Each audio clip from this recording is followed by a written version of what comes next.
నమస్తే, welcome to our news network. Rajesh Mehta అనే అతను గుజరాతీ, బెంగళూరులో వ్యాపారం చేస్తున్నాడు. ఈ రాజేష్ మెహతా గురించి చాలా కాలంగా అనేక పత్రికలు ఆయన ఎంత గొప్పవాడు, ఎంత నార్మల్గా ఉంటాడు, మామూలు జీవితం గడుపుతాడు, కోటీశ్వరుడైనా సరే మామూలు జీవితం ఎలా గడుపుతాడని అనేక పత్రికలు ఆయన గురించి చాలా రాశాయి. రాజేష్ మెహతా తండ్రి 1947లో గుజరాత్లో రాజ్కోట్లో ఉండేవాళ్ళు. అక్కడి నుంచి బెంగళూరు వచ్చారు. బెంగళూరులో ఆ తండ్రి జ్యువెలరీ వ్యాపారం చేసేవాడు, చిన్నది. దాంట్లో రాజేష్ చేరాడు, తండ్రితో పాటు పనిచేశాడు. రాజేష్ వాళ్ళ అన్న కూడా పనిచేశాడు. రాజేష్ పెద్ద చదువుకోలేదు. ఆ రాజేష్ తర్వాత ఒక డైమండ్ వ్యాపారం కూడా మొదలుపెట్టాడు. 1200 రూపాయలు అప్పు చేసి వెండి వ్యాపారం మొదలుపెట్టడంతో అతని వ్యాపారం స్టార్ట్ అయింది. 1200 అప్పు చేసి ఆయన వాళ్ళ అన్న కలిసి ఒక వెండి వ్యాపారం మొదలుపెట్టారు. ఇదంతా 2016లో ప్రపంచ ప్రఖ్యాతిగాంచిన పత్రిక ఫోర్బ్స్ ఈయన గురించి రాసింది. ఈయన నిరాడంబరం జీవితం, దాని గురించి కూడా చాలా పత్రికలు ఫోర్బ్స్ కూడా రాసింది. ఆయన కన్నడ, గుజరాతీలు బ్రహ్మాండంగా మాట్లాడతాడని, ఇంగ్లీష్ మాట్లాడతాడని, హిందీ మాట్లాడతాడని, అనేక భారతీయ భాషలు, ఒక 4-5 భారతీయ భాషల్లో మాట్లాడతాడని రాశారు. కోట్లు సంపాదించిన ఈ ధనవంతుడు ఈ రాజేష్ మెహతాకు కనీసం బుల్లెట్ ప్రూఫ్ మెర్సిడెస్ కారు కూడా లేదని, మామూలు టయోటా కారులోనే వెళ్తాడని కూడా పత్రికలు రాశాయి. ఆయన దగ్గర పనిచేస్తున్న వాళ్ళు కూడా ఆయన కంటే ఖరీదైన కార్లు వాడతారని పత్రికలు ఆయన గురించి చెప్పినాయి. అంటే ఎంత గొప్పవాడు అనేది, ఎంత నిరాడంబరంగా జీవిస్తాడు, ఇంత కోటీశ్వరుడైనప్పటికీ అని మాట్లాడతారు. ఆయన దగ్గర స్మార్ట్ ఫోన్ కూడా లేదు, బేసిక్ ఫోనే వాడతాడు ఆయన. ఎంత పాపం, స్మార్ట్ ఫోన్ కూడా లేని పరిస్థితి. ఆయన కంటే పేదరికమే కాదు, ఆయన నిరాడంబరత గురించి చెప్పడం కోసం ఇవి రాశారు. తర్వాత ఫోర్బ్స్ పత్రిక 2016లో తన కథనంలో స్మార్ట్ ఫోన్ ఉంది, దాంతోపాటు బేసిక్ మోడల్ ఫోన్స్ కూడా 2-3 ఉన్నాయని చెప్పారు. ఆయన రోజుకు 14 గంటలు పనిచేస్తాడు. 14 గంటలు రోజు కష్టపడి పనిచేస్తాడు. మోడీ కూడా చెప్పాడు మనకు రోజుకు 18 గంటలు పనిచేస్తారని. ఈయన 14 గంటలు పనిచేస్తాడు. ఈయన మాటల్లో ఇంటర్వ్యూలు కూడా చాలా ఇచ్చాడు. ఈయన చాలా ఛానల్స్ ఈయన ఇంటర్వ్యూలు చేసి, ఈయన మాటల్లో నేను హార్వర్డ్లో చదువుకోలేదు కానీ హార్వర్డ్లో చదువుకున్న వాళ్ళని నేను నా ఎంప్లాయీస్గా నియమించుకుంటాను ఆయన మాట్లాడాడు. ఈయన మామూలు జీవితం గురించి, కోటీశ్వరుడైనా ఎలా మామూలుగా అందరితో పాటు కలిసి జీవిస్తాడో దాని గురించి అనేక పత్రికలు రాశాయి, అనేక టీవీ ఛానళ్ళు ఇంటర్వ్యూలు. 1984లో ఈయన బంగారం వ్యాపారంలోకి అడుగుపెట్టాడు. వ్యాపారం చేయడానికి అనుమతి వచ్చినప్పుడు వ్యాపారంలోకి అడుగుపెట్టాడు. 1989లో బెంగళూరులో కంపెనీ రిజిస్టర్ చేసుకొని వ్యాపారం మొదలుపెట్టాడు. ఈ కంపెనీ బంగారాన్ని శుద్ధి చేసి ఎగుమతి చేస్తుంది, వేరే దేశాలకు ఎగుమతి చేస్తుంది, భారతదేశంలో కూడా అది అమ్ముతుంది. 1995లో ఇది పబ్లిక్ లిమిటెడ్ కంపెనీగా మారింది. ఇది 2019 నివేదికల ప్రకారం. ఇది ఆయన లైఫ్ గురించి పత్రికలు ప్రచారం చేసిన కథనాలు. ఎంత గొప్పవాడు, బంగారం శుద్ధి చేసి అమ్మడం, ఏమీ లేని 1200 రూపాయలు అప్పు తీసుకొని వెండి వ్యాపారం మొదలుపెట్టినవాడు బంగారం శుద్ధి చేసి అమ్మడం వ్యాపారం మెల్లమెల్లగా మొదలుపెట్టి తర్వాత ఎన్ని కోట్లకు పడగలెత్తాడు, ఎంత గొప్పగా జీవించాడనేది మాట్లాడుతూ వస్తుంది. 2015లో రాజేష్, ఈయన అప్పటికి రాజేష్ ఎక్స్పోర్ట్స్ ఈయన కంపెనీ పేరు, జ్యువెలరీ వ్యాపారం చేసేవాడు. బంగారం శుద్ధి చేసి అమ్మడం, జ్యువెలరీ తయారు చేసి అమ్మడం, ఇది ఆయన వ్యాపారం. రాజేష్ ఎక్స్పోర్ట్స్ ఆయన కంపెనీ పేరు. 2015లో ఆయన స్విస్కు సంబంధించిన వాకాంబీ అనే కంపెనీని కొనుగోలు చేశాడు. అది బంగారం శుద్ధి చేసే కంపెనీ, అతి పెద్ద కంపెనీ. బంగారు కడ్డీలు తయారు చేస్తుంది, ప్రపంచవ్యాప్తంగా అమ్ముతుంది, ప్రపంచంలోనే చాలా పేరెన్నిక గల కంపెనీ అది. దాన్ని కొనుగోలు చేశాడు ఈయనకు శుభ్ జ్యువెలర్స్ పేరుతోని బెంగళూరు వ్యాప్తంగా, కర్ణాటక వ్యాప్తంగా 80 స్టోర్లు కూడా ఉన్నాయి. ఈయన జ్యువెలర్స్ కూడా అమ్ముతాడు, బంగారం శుద్ధి ఇక్కడ చేస్తాడు. వాకంబే అని స్విస్ కంపెనీ, దాన్ని కూడా కొనుగోలు చేసి అక్కడ కూడా శుద్ధి చేసి అమ్ముతాడు. ఇంత గొప్పగా ప్రచారమైన, ఇన్ని లక్షల కోటీశ్వరుడు అని ప్రచారమైన ఈయన మీద సెబీ విచారణకు ఆదేశించింది. సెబీ విడుదల చేసిన రిపోర్టు రాయిటర్స్ ప్రచురించింది. మన దేశ మీడియా చాలా లేటుగా ప్రచురించింది, ముందు రాయిటర్స్ ప్రచురించింది. 15 లక్షల కోట్ల రూపాయల స్కామ్ చేశాడు ఈయన. మనం ఒకసారి గమనిస్తే భారతదేశంలో పెద్ద పెద్ద స్కాములు చేసిన వాళ్ళందరి జీవితాలు అంతకుముందు పత్రికల్లో, టీవీ ఛానల్లో ఎంత గొప్పగా చూపించబడ్డాయి, ఎంత అద్భుతంగా చిత్రీకరించారు వాళ్ళని. తర్వాత వాళ్ళు ఎట్లా స్కామ్ చేశారు, స్కాములు చేసి పారిపోయిన వాళ్ళు ఉన్నారు విదేశాలకు. విజయ్ మాల్యా తెలుసు, నీరవ్ మోదీ తెలుసు, ఇంకా చాలామంది ఉన్నారు. ఇప్పుడు ఈయన 15 లక్షల కోట్ల రూపాయల స్కామ్ చేశాడనేది సెబీ బయటపెట్టింది. సెబీ అంటే securities and exchange board of India. ఇది భారతదేశంలోని స్టాక్ మార్కెట్, షేర్లు, బాండ్స్, మ్యూచువల్ ఫండ్స్ వంటి సెక్యూరిటీల మార్కెట్ను నియంత్రించే రెగ్యులేటరీ బాడీ.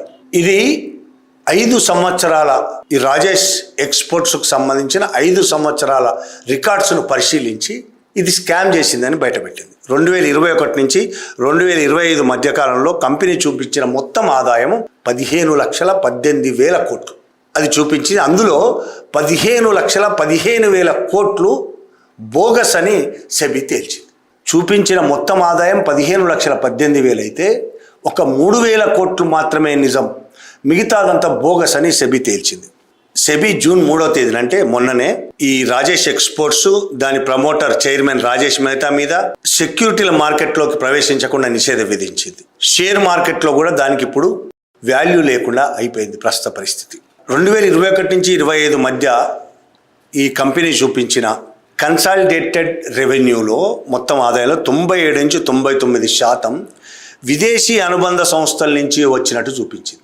రాజేష్ ఎక్స్పోర్ట్స్ ఇక్కడి సంస్థల నుంచి కాదు, వాకంబి, ప్రధానంగా వాకంబి స్విస్ విదేశీ కంపెనీలు ఏవేవైతే ఉన్నాయో ఆ కంపెనీల నుంచే 97% 97 నుంచి 99% అది చూపించిన 15,18,000 కోట్ల రూపాయలు మొత్తం ప్రధానంగా 97 నుంచి 99% అందులో విదేశీ కంపెనీలు తనకున్న విదేశీ అనుబంధ సంస్థల నుంచే వచ్చిందని చూపించింది.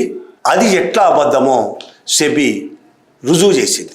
ఏదైతే విదేశీ అనుబంధ సంస్థలు అనేది చెప్తున్నదో రాజేష్ మెహతా చెప్తున్నాడో ఆ మొత్తం కంపెనీలకు సంబంధించిన రికార్డ్స్ను ఆడిట్ చేశారు. ఫోరెన్సిక్ ఆడిటర్లు మొత్తం పరిశీలించి కంపెనీ చూపించిన ఆదాయానికి ఆ సంస్థల అసలు ఆదాయానికి ఏ మాత్రం పోలిక లేదు, కనీసం పోలిక లేదు. ఇది చూపించింది 15 లక్షల పైన కోట్లు కదా, 15,18,000 కోట్లు. అక్కడ అది లేనే లేదు, 3,000 కోట్లు మాత్రమే. వాకంబీదైతే 5 ఏళ్ల కాలంలో వాకంబీ ఆదాయము చూపించిన ఆదాయం 3,227 కోట్లు మాత్రమే. 3,027 కోట్లు అది మాత్రమే అసలైనది. అందుకనే 15,18,000 కోట్లలో ఈ 3,000 కోట్లు తీసేస్తే 15,15,000 కోట్ల రూపాయలు ఆదాయం బోగస్ లేదు, వ్యత్యాసం ఉంది అని సెబీ పరిశీలనలో బయటపడ్డది. 15 లక్షల కోట్లు తప్పుగా చూపించారు అనేది సెబీ చెప్పింది. ఈ మొత్తం వ్యవహారంలో దాదాపు 2-3 సంవత్సరాలు జరిగింది. ఈ వ్యవహారం మొత్తం ఆడిట్ జరగడం, రికార్డులు పరిశీలించడం ఇవన్నీ జరిగింది. దాంట్లో రాజేష్ ఎక్స్పోర్ట్స్ సంస్థ ఏమాత్రం సహకరించలేదు అనేది సెబీ చెప్తున్నది. ఆడిటింగ్కి సహకరించలేదు, రికార్డులు చూపించలేదు, వెండర్ వివరాలు కానీ అనుబంధ సంస్థల అనుబంధ సంస్థలు విదేశాల్లో ఉన్నాయని చెప్తుంది, దాని ఆర్థిక నివేదికలను కానీ దేన్ని కూడా చూపించలేదు. కనీసం ఎన్నిసార్లు లెటర్లు వీళ్ళు రాసినా వాళ్ళు చూపించలేదు, కార్యాలయానికి ఆఫీస్కి వెళ్ళి అడిగినా వాళ్ళు చూపించలేదు. దానితో పూర్తి నిజానిజాలు తేల్చడం చాలా కష్టమైంది అనేది కూడా సెబీ తేల్చి చెప్పింది. ఇది ఇంకా ఇందాకే వాకంబీ చెప్పాను, వాకంబీ ఆడిట్ రిపోర్ట్లో 3,000 కోట్ల ఆదాయం మాత్రమే, రెవెన్యూ మాత్రం వచ్చిందని చూపించింది కదా.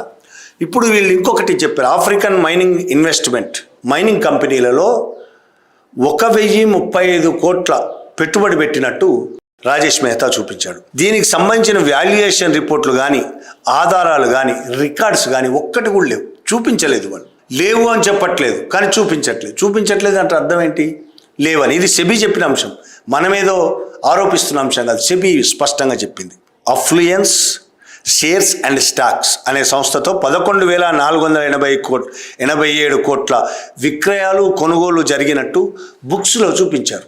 రాజేష్ ఎక్స్పోర్ట్స్ పుస్తకాల్లో అఫ్లుయెన్స్ షేర్స్ అండ్ స్టాక్స్ అనే సంస్థతో 11,487 కోట్ల రూపాయల కొనుగోలు విక్రయాలు జరిగాయని రిజిస్టర్స్లో చూపించారు. కానీ ఆ సంస్థ సెబీ సంస్థతో మాట్లాడినప్పుడు, సంస్థ అధికారులతో మాట్లాడినప్పుడు తమతో రాజేష్ మెహతా కానీ రాజేష్ ఎక్స్పోర్ట్స్ కానీ ఎలాంటి లావాదేవీలు చెయ్యలేదు అనే సంస్థ స్పష్టంగా చెప్పింది రాతపూర్వకంగా. మాతో ఎలాంటి లావాదేవీలు చేయలేదు, ఆ సంస్థ మాకు క్లయింటే కాదని తేల్చి చెప్పింది. ఇన్ని లొసుగులతో అది 15,15,000 కోట్ల రూపాయలు ఎక్కువ ఆదాయాన్ని చూపించింది. ఇంకా చాలా ఉన్నాయి. నిధుల మళ్లింపు 7.5 కోట్ల నిధులను ప్రమోటర్ రాజేష్ వ్యక్తిగతంగా మళ్లించుకున్నాడని ఇట్లా చాలా ఉన్నాయి. అయితే ఈ మొత్తం అసలు ఎందుకు ఎక్కువ చూపించారు అది కూడా తర్వాత మాట్లాడదాం. ఇందులో అది ప్రైవేటుకు సంబంధించిన వ్యవహారం అని మనం తీసిపడేయాల్సిన అవసరం లేదు. అందులో పెట్టుబడులు ఎవరు ఉన్నాయి? ఎల్ఐసి దాదాపు 2,000 కోట్ల రూపాయల పెట్టుబడులు ఉన్నాయి ఎల్ఐసి. ఎల్ఐసి గతంలో అదానీ సంస్థలో కూడా ఇదే సేమ్ పరిస్థితి.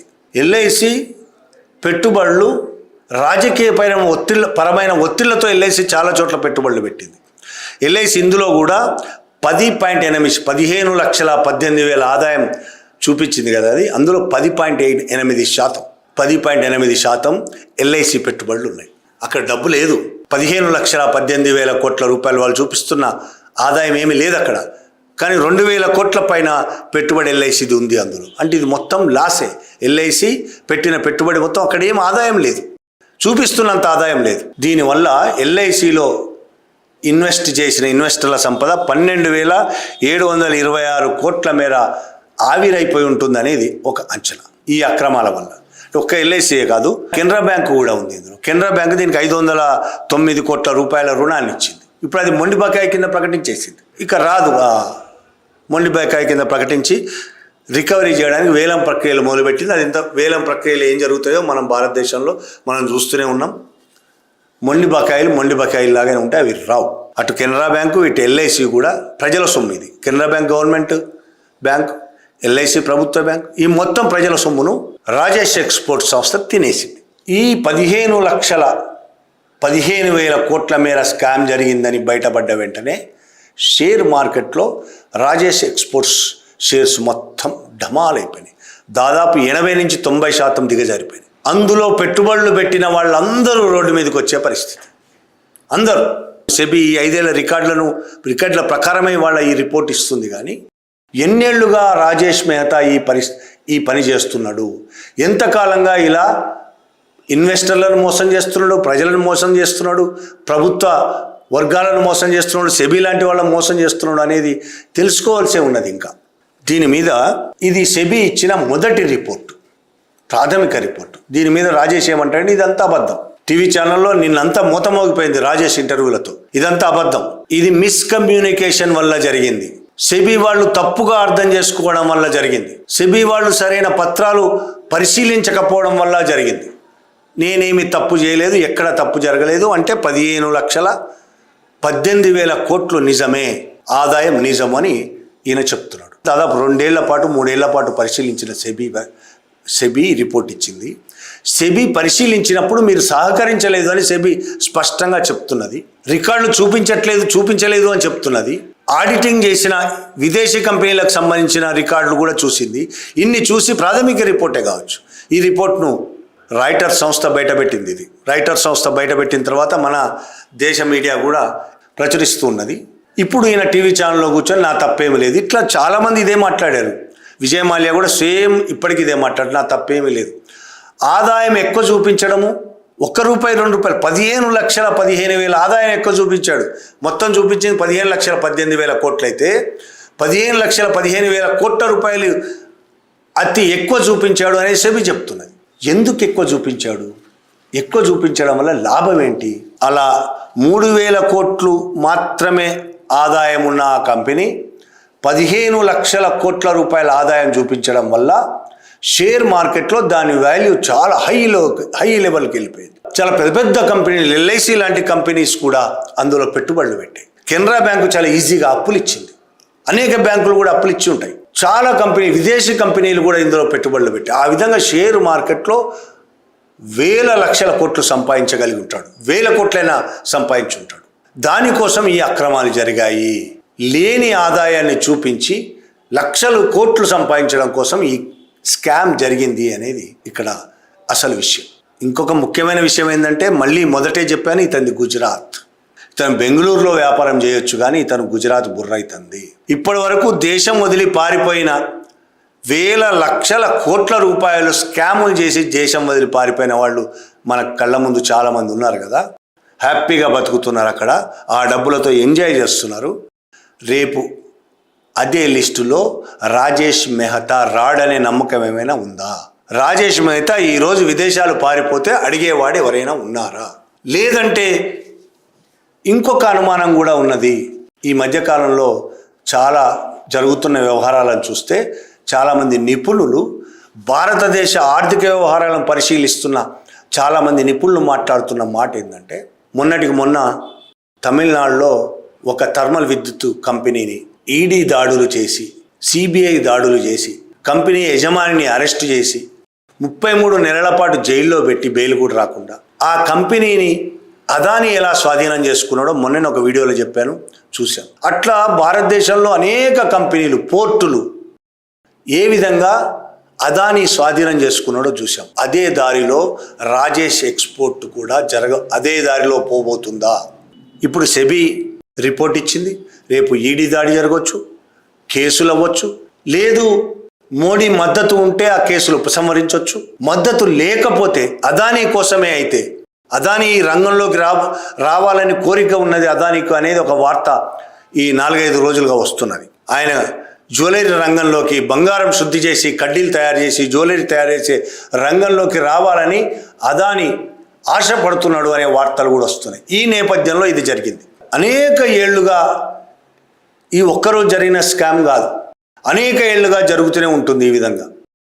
ఎప్పుడూ లేనిది సెబీ ఇవాళ రాజేష్ మెహతా, అందులో గుజరాతీ అయినప్పటికీ దాడి చేసి, లేకపోతే రికార్డులు పరిశీలించి స్కామ్ జరిగింది అని బయట పెట్టడం అనేది, ఎందుకు జరిగింది అనే అనుమానం. నిజంగానే స్కామ్ జరిగింది, అందులో ఎలాంటి అనుమానం లేదు. కానీ స్కామును పట్టుకొని కేసు స్థాయికి తీసుకెళ్లారు అంటే, రేపు కేసు పెట్టలేదు, ఇంకా కేసు పెడతారు. ఆయన నిషేధించారు, సెక్యూరిటీల మార్కెట్లోకి ఆయన వెళ్లకుండా నిషేధం విధించింది సెబీ. ఇంకా చర్యలు తీసుకోవచ్చు, రేపు కేసు కోర్టుల దాకా కూడా పోవచ్చు. ఈడీ కూడా దాడి చేసే అవకాశం ఉంది కావచ్చు. ఎందుకంటే భారతదేశంలో జరుగుతున్న పరిణామాలు చూస్తే మనకు అర్థమవుతుంది. ఒకటి, నిజంగానే వాళ్ళు తప్పు చేశారు, తప్పు చేయడం వల్ల వీడు దాడులు జరిగాయి, అంతవరకు ఓకే. తప్పు చేయడం వల్ల వీళ్ళు కేసులు పెట్టొచ్చు, సెబీ కేసులు పెట్టొచ్చు, విచారించవచ్చు, తప్పైతే శిక్షలు జరగవచ్చు. అంతవరకు ఖచ్చితంగా మనం కూడా అంగీకరించాలి, మద్దతు తెలపాల్సిన అంశం. కానీ అక్కడి వరకు ఆగుతుందా అనే ప్రశ్న ఎందుకు వస్తుందంటే, భారతదేశంలో ఈ మధ్యకాలంలో జరుగుతున్న పరిణామాలు చూస్తే అక్కడి వరకు ఆగదు. ఆయన అక్రమాలు చేశాడు కాబట్టి దాన్ని సాకుగా చూపించి దాన్ని అదానీ స్వాధీనం చేసుకోబోతున్నాడు అనే ఒక వార్త కూడా హల్చల్ చేస్తుంది. దాన్ని అదానీ స్వాధీనం చేసుకుంటాడు, తర్వాత రాజేష్ మెహతా నిర్దోషిగా విడుదలవుతాడు. ఇది జరగవచ్చు అనేది, ఇది ప్రస్తుతం భారతదేశంలో నడుస్తున్న చరిత్ర. ఇంకో ముఖ్యమైన విషయం, తెలంగాణకు సంబంధించిన అంశం. ఈ రాజేష్ మెహతా తెలంగాణలో కూడా పెట్టుబడులు పెట్టాలని అనుకున్నాడు. 24,000 కోట్ల పెట్టుబడి పెట్టడానికి 2022 జూన్లో ఈ కంపెనీ తెలంగాణ ప్రభుత్వంతో ఒప్పందం చేసుకుంది. కేటీఆర్ ఉన్నాడు, కేటీఆర్ ఒప్పందం మీద సంతకం పెట్టినట్టున్నాడు. కేటీఆర్ఏ తన ట్విట్టర్లో ఎక్స్లో ప్రకటించాడు కూడా ఈ విషయాన్ని. రాజేష్ ఎక్స్పోర్ట్స్ ఎల్ఎస్ట్ కంపెనీ అత్యాధునిక అమోలెడ్ డిస్ప్లేలు తయారు చేయడానికి, అమోలెడ్ డిస్ప్లేలు దేనికోసం? ఫోన్లు, స్మార్ట్ ఫోన్లు, ఫోల్డబుల్ ఫోన్లు, స్మార్ట్ వాచ్లు, టీవీలు, టాబ్లెట్లు, ల్యాప్టాప్లు, వీటి డిస్ప్లే, ల్యాప్టాప్ డిస్ప్లేలు తయారు చేయడానికి చాలా పవర్ఫుల్ అమోలెడ్ డిస్ప్లేలు అంటారు వీటిని. దేశంలోనే తొలి డిస్ప్లే ఫ్యాబ్ ప్లాంట్. కానీ అది పెట్టుబడి పెట్టలేదు, ఎందుకంటే కేంద్ర ప్రభుత్వం అనుమతి ఇవ్వలేదు. కేంద్ర ప్రభుత్వం ఎందుకు అనుమతి ఇవ్వలేదు? ఈ కంపెనీకి జ్యువెలరీ అనుభవమే ఉంది తప్ప, బంగారం అనుభవమే ఉంది తప్ప, ఈ డిస్ప్లేలు తయారు చేసే ఫ్యాబ్ టెక్నాలజీలో ఏమాత్రం అనుభవం లేదు కాబట్టి ఒక కారణము. అనుభవం ఉన్న ఇతర సంస్థలతో ఒప్పందాల్లో లేదు కాబట్టి, ఈ 2 కారణాల రీత్యా దానికి అనుమతులు రాలేదు. కానీ అనుమతులు వచ్చి ఉంటే ఏం జరిగేది?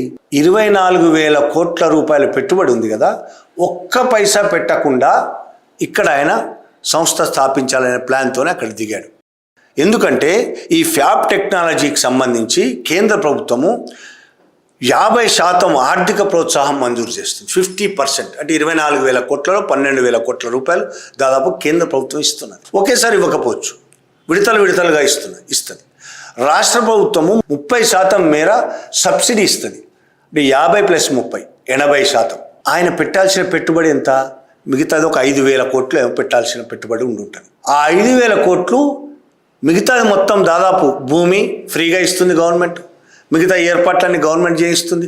దాన్ని చూపించి 5,000 కోట్లు బ్యాంకుల నుంచి అప్పు తీసుకొస్తాడు. అంటే మొత్తం జేబులోంచి ఒక్క పైసా పెట్టకుండా 24,000 కోట్ల పెట్టుబడితో ఇక్కడ ఫ్యాబ్ టెక్నాలజీ కంపెనీ స్టార్ట్ చేయాలని ప్లాన్ వేశాడు. కానీ అది సరే, ఆయనకు అనుభవం లేదనే పేరుతో కేంద్రం దానికి అనుమతి ఇవ్వలేదు కాబట్టి తెలంగాణ బతికిపోయింది. లేదంటే ఈ కంపెనీ ఎన్ని లక్షల కోట్ల స్కామ్ చేసేదో మనకు తెలియదు. భారతదేశంలో ఇట్లాంటి వాళ్ళు ఎంతమంది ఉన్నారు అనేది సెబీ నిజంగానే నిజాయితీగా సెర్చ్ చేస్తే, పరిశోధిస్తే సెబీ బయటపడుతుంది. నిజాయితీగా ఆడిట్ చేస్తే ఖచ్చితంగా ఎన్ని వందల మంది బయటపడతారో తెలియదు. వీళ్ళని కాపాడుతున్నది ఎవరు అనేది చాలా ముఖ్యమైన ప్రశ్న. మన దేశంలో ఈ ఆర్థిక వ్యవస్థను సరైన పద్ధతిలో నియంత్రించే ఒక ప్రభుత్వం ఉన్నదా? మన ఆర్థిక మంత్రి ఇలాంటి స్కాములు జరుగుతున్నప్పుడు, స్కాములు జరిగిన తర్వాత తెలుసుకోవడమే తప్ప ఏం జరుగుతున్నది కంపెనీలో అనే తెలుసుకునే ప్రయత్నం ఎప్పుడైనా మా ఆర్థిక మంత్రులు చేశారా? ప్రధానమంత్రి ఏమైనా కనీసం దీని మీద అవగాహన ఉన్నదా? ఇది 1 కోటి 2 కోట్ల వ్యవహారం కాదు, ఇది 15 లక్షల కోట్ల రూపాయలు, దాదాపు 5-6 రాష్ట్రాల బడ్జెట్కు సంబంధించినంత అంత ఉన్నట్టు అని చూపించి మోసం చేసి భారతదేశ ప్రజలని, ప్రభుత్వాన్ని, అందరినీ మోసం చేశాడు. ఇన్వెస్టర్లను అయితే దారుణంగా దెబ్బతీశాడు. ఇన్వెస్టర్లు మొత్తం రోడ్డు మీదకి వస్తారు, ఇప్పుడు వచ్చేసి ఉంటారు, ఇప్పటికి రోడ్డు మీదకి వస్తారు. వాళ్ళు చేసేది కూడా ఏం లేదు. ఇంతటి పరిస్థితి మోడీ ప్రభుత్వం ఏం చేస్తున్నది? అసలు ఇలాంటి వాళ్ళ మీద కఠిన చర్యలు తీసుకోవడం కానీ, ఇలాంటివి జరుగుతున్నప్పుడే ఒకే రోజులో 15 లక్షల కోట్ల రూపాయల ఆదాయం ఒక్క రోజులో చూపించింది కాదు. ఇది అనేక ఏళ్లుగా పెంచుతూ వచ్చిందే కదా. ఈ అనేక ఏళ్లుగా ఏం చేస్తున్నది ఈ కంపెనీ కాదు. ఇప్పుడు ఈ కంపెనీ బయటపడింది కాబట్టి మనం మాట్లాడుకుంటున్నాం. బయటపడని కంపెనీలు ఎన్ని ఉన్నాయి, వాటికి సంబంధించి ప్రభుత్వాలు ఏం చేస్తున్నాయి, వీటన్నిటిని నియంత్రించే ప్రభుత్వ సంస్థలు ఏమైనా చేస్తున్నాయా పని? ప్రభుత్వంలో ఉండే పెద్దలు ఏది చెప్తే అది చేయడమే తప్ప ఇంకేమైనా పని సీరియస్గా చేస్తున్నాయా?